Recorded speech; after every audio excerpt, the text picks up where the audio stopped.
Calling all my friends to give me a clue. My lifestyle is changing. Calling all my friends to help me through. I'm exhausted. I'm tired. Calling all my friends to laugh and laugh. I love you, Mommy. Calling all my friends to give me advice. They're all you need. Mom time is my time. Mom time is the right time, and I need it now. Welcome to Mom Time, a way for real moms to connect, share, and have some fun. Tara brings her spunky nature and life with two busy daughters to the group. And Sangeeta, mom of 3, has a lot of thought to offer us. Get to know Sharon, 5 kids at home, plus 2 bonus kids, and 5 grandchildren. Kimmy's a mom on a mission. With 2 little ones, she's learned a thing or two. Jody, mom of 1, brings special perspective to our group. And with special guest Cynthia, mom of 2, and our financial advisor, listen up. Let's join them now. It's an exciting day for me personally because I'm not the best at finances, and I think everybody who knows me knows that. And we have our financial expert, Cynthia Fick, with us today from Financial Life Planners. And you guys are all here because I've heard you're really bad with finances too. Oh, no.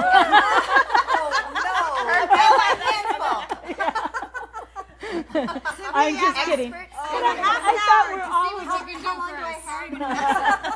and things are in such flux these days with the economy, dipping down in so many areas. The things that were secure in our lives don't seem as secure as they were before. And maybe nothing is ever that secure, but you have a little bit of sense of security that the income is going to be there, the job is going to be there, the opportunity to find a job will be there.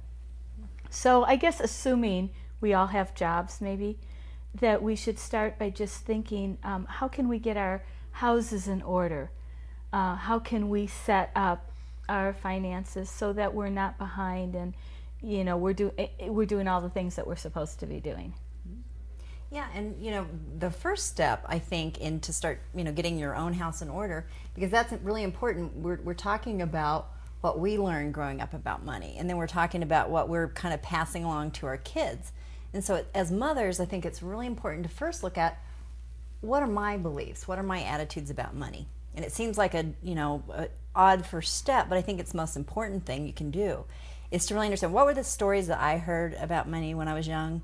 I mean, does anybody have any stories like money doesn't grow on trees? Girls aren't supposed to be good at math, those types of things. Yeah, my parents were kind of gloom and doom that, this good economy is not going to last. And, so we didn't get a lot of things as kids. We didn't get anything really that we asked for. When the minute I could work, I used to sell eggs door to door and stuff like that, to get some money so I could have some things. So I started very early, trying to make money. But I think in those days, I think the depression was still in the heads of my parents anyway, and they were waiting for the next one. Yeah, my parents didn't grow up in very well-to-do a time either, and so they kind of took that what their experiences were and raised us with those type of expectations where you earn so much, but you only spend so much, and you take the rest of it and put it away for a rainy day kind of thing. And that's what they instilled with me, my sister, and my brother. And we tried it. I think for the most part, I do have a lot of that with me. But now the issue also for me is then taking that and making that work with your spouse. And your spouse that's is a whole other subject. I think that work is very difficult. It is a very important point. I totally agree. But as I'm listening to you, Sharon, and you, Sangeeta, about your early experiences or the kind of beliefs and the attitudes about money that were passed down, how do you think that is affecting you now? I never adapted to that. I'm spend it, we'll make more, Okay, yeah. So I'm wondering, on one hand, you just kind of went there, Yeah. You went the other way. I think so, probably. But then sometimes you have said you don't feel as good about yourself and money, So it's kind of an interesting thing to understand how it did affect us. And so once you get clear about that and how those beliefs affected you and maybe going forward, you can think, what do I want to pass on to my kids? What about what I learned growing up was good, and what about it was not something I want them to walk around feeling. What are the beliefs? What I really believe about money? And you just said what yours was. Do you have any thoughts about? My mom went to medical school when I was in 4th grade, and so she just kind of went to medical school and kind of took off. And the bills would come, and the first thing she did was give me a checking account, and then I was responsible from that point on for all the paying all the bills and answering all the phones. And how old were you? Wow. In 4th grade. 4th Is grade. very young. Wow. And so I had a really strong sense of how to manage money and stuff like that, and who the government won't turn off your water, so you could not pay them, but you could not you had to pay the electric bill because they would turn it off. And phones, people at that time thought were really important, and so they wouldn't cut your phone off if you were a kid crying on the phone. And we would manipulate the thing that way. And so now I have money, and it's like, well, but do I have to pay the water bill every month even if I have the money? It seems silly to have to wait. Hold on as much as you But I have the opposite. I'm a hoarder. I want to keep all the money. I don't want to give any of it away because I'm always worried that I'm not going to have enough. Very good. I mean, you're exactly showing us what I'm talking about. Those early situations really affect how you feel about money and then how you interact. Now, the thing to do now is, though, all this uncertainty in the economy and the recession and people losing their jobs and the housing market is kind of making all these things come up to the surface even more. Okay, pretty much everything you do, you're telling your kids how you feel about money. Yeah, so we're bad examples, and you think they're picking up on that? No, but don't beat yourself up. I mean, you came by all this very honestly. You know, you did. I mean, we did. We're like little computers come in the world, and we get programmed with some software that maybe doesn't reflect who we are and what we want in our life now. So I think it's important just to start by looking at it and then what we're saying and how we're spending our money, things like that.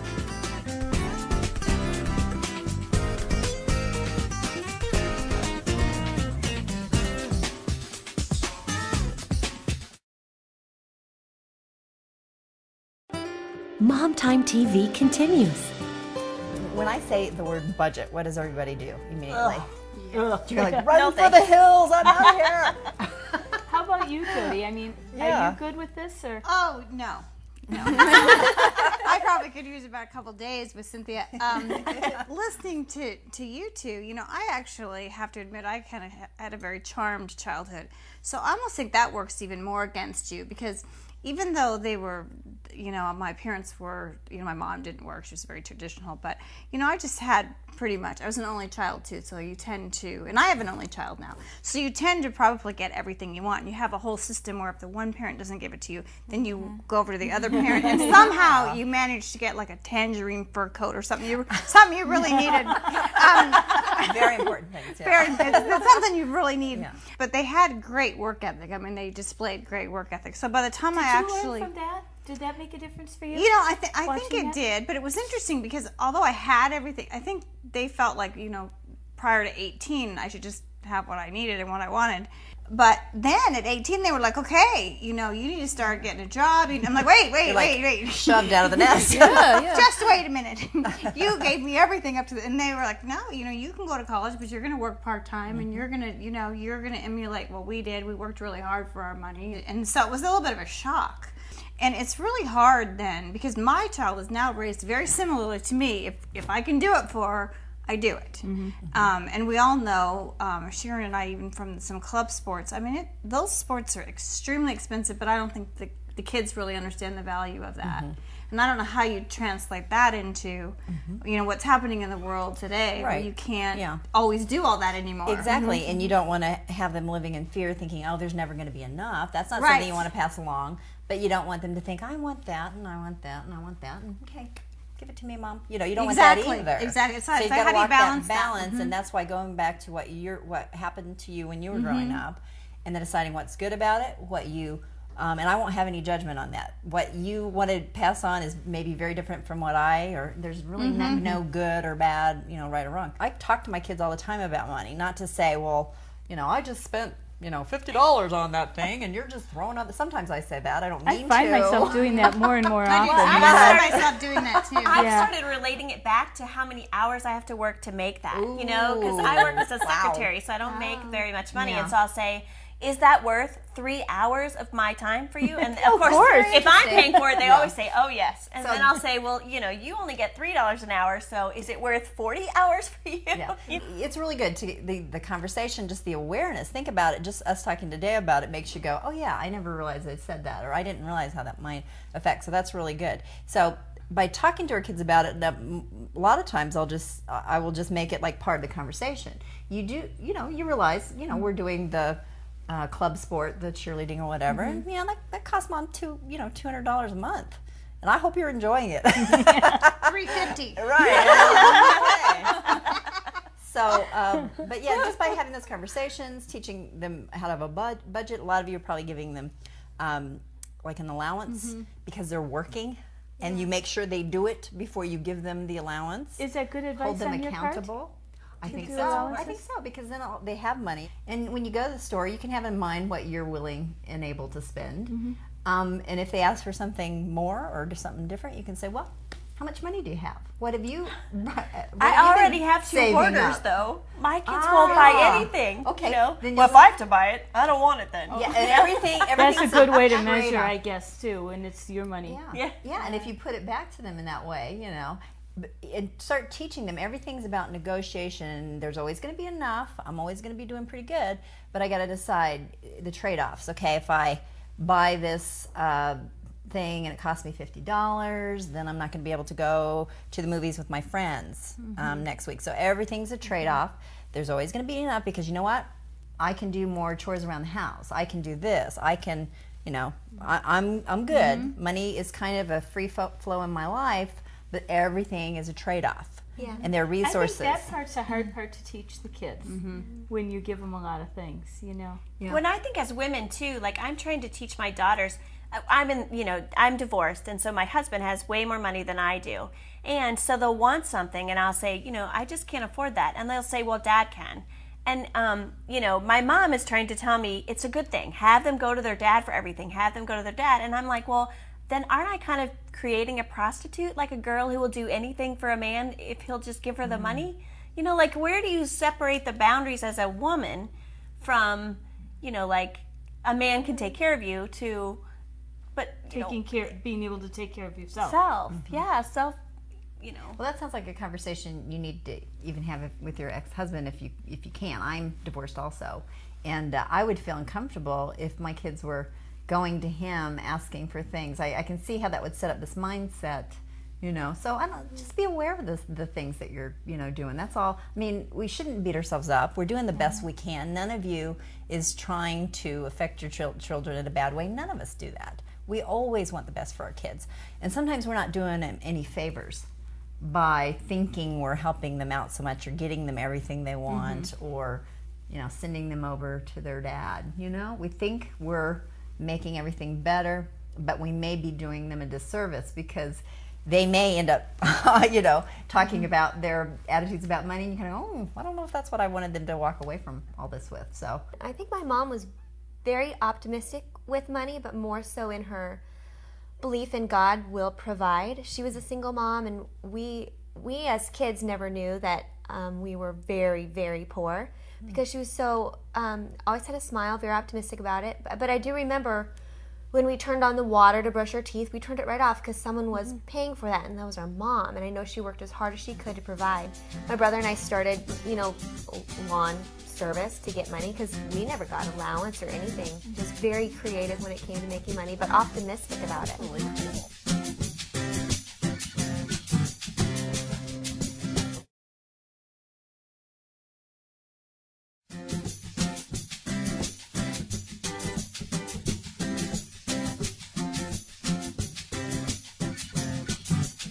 I think sometimes the more money you make, the more you spend. And that's not necessarily the right thing to do. It's like if you're coming from where your mom was, and then all of a sudden maybe she started to make more money, then you spend according to how much you make. And that, I think, that's where we go wrong so often.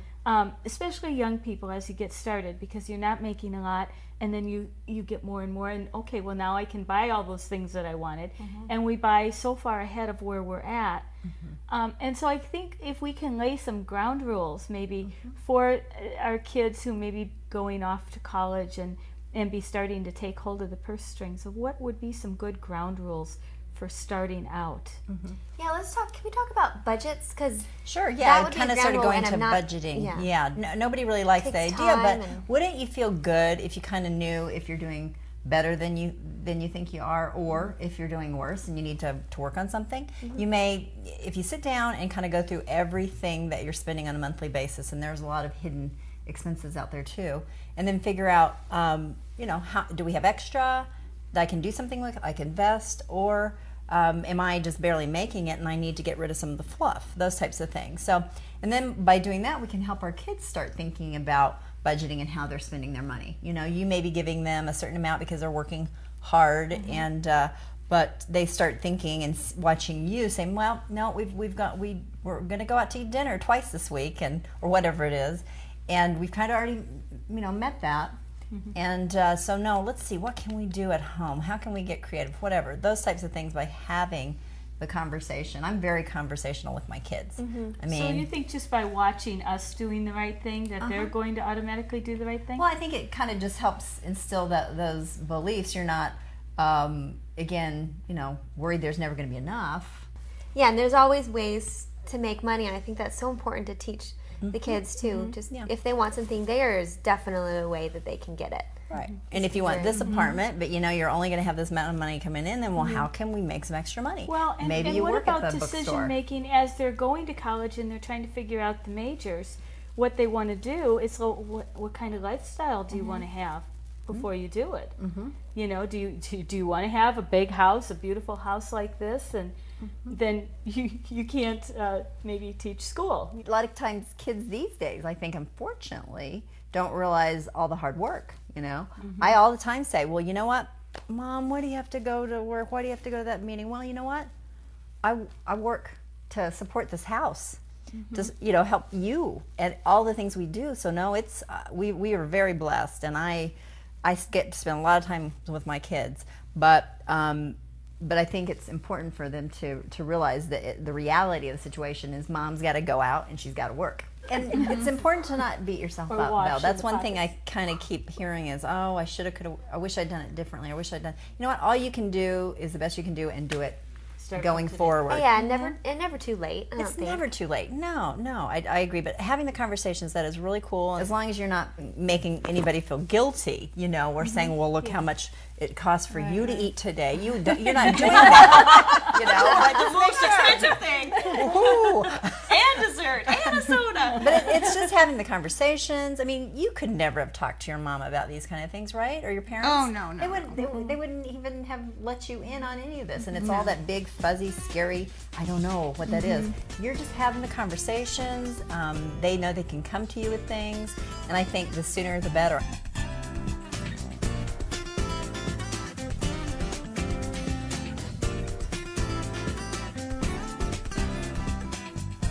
I'd have to give up a lot of my luxuries if I only had one income. No cell phone, no cable, none of that good stuff, no going out to dinner.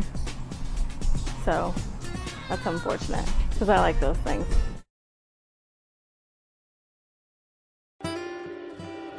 We're on Twitter and Facebook. Join Mom Time TV there. Setting up the budget.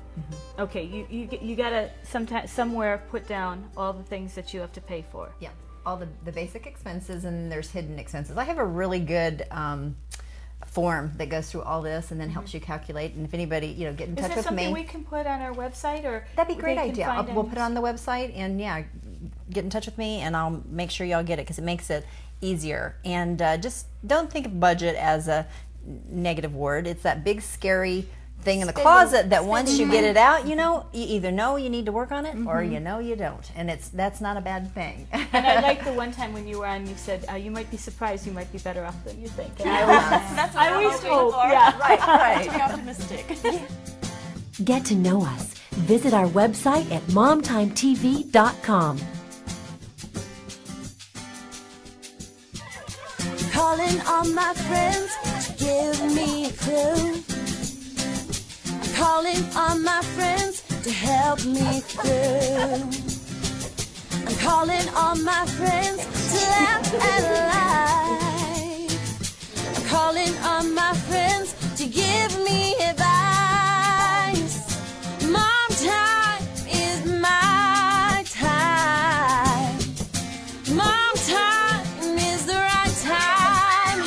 I need it now.